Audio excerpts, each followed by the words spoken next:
ఆ టైంలో హీరో ఉంటేనే థియేటర్‌కి పుల్ ఉండేది. అండ్ దెన్ అనుకోకుండా ఒకరోజు చూసినప్పుడైతే నాకు మైండ్ పోయింది. అంటే యాక్చువల్లీ చూస్తే హాలీవుడ్ కంటే ముందు ఆహ్, సేమ్ కాన్సెప్ట్ అంటే what if a day goes missing in your life అన్న కాన్సెప్ట్ ముందు 'చందు' సార్ తీశారు. అవును. అంటే ఐ థింక్ అది ఎక్స్‌ట్రీమ్‌లీ ప్రౌడ్ విషయం. సో, నాకు తెలిసిన డైరెక్టర్స్‌లో ఆయన ఒకరనమాట. అంటే నాకు నాకు తెలిసిందే చాలా కొంతమంది రాకముందు.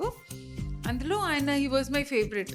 సో, నేనెప్పుడు I never imagined that I would get an opportunity to work with him.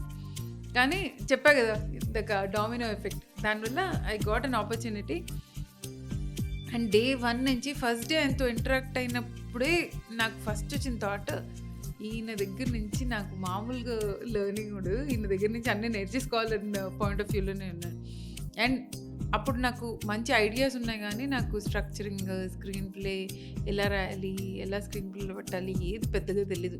Just idea throw చేసేదాన్ని. కానీ సార్ కూర్చోబెట్టి ఎక్స్‌ప్లెయిన్ చేసేవారు. ఈ ఐడియా ఇలా రాయాలి. అప్పుడు అది స్క్రిప్ట్‌కి పనికొస్తది. సో, లిటరల్లీ ఆయన కూర్చొని పక్కనుండి దిద్దిచ్చి రాయడం నేర్పించారు నాకు స్క్రీన్ ప్లే రైటింగ్.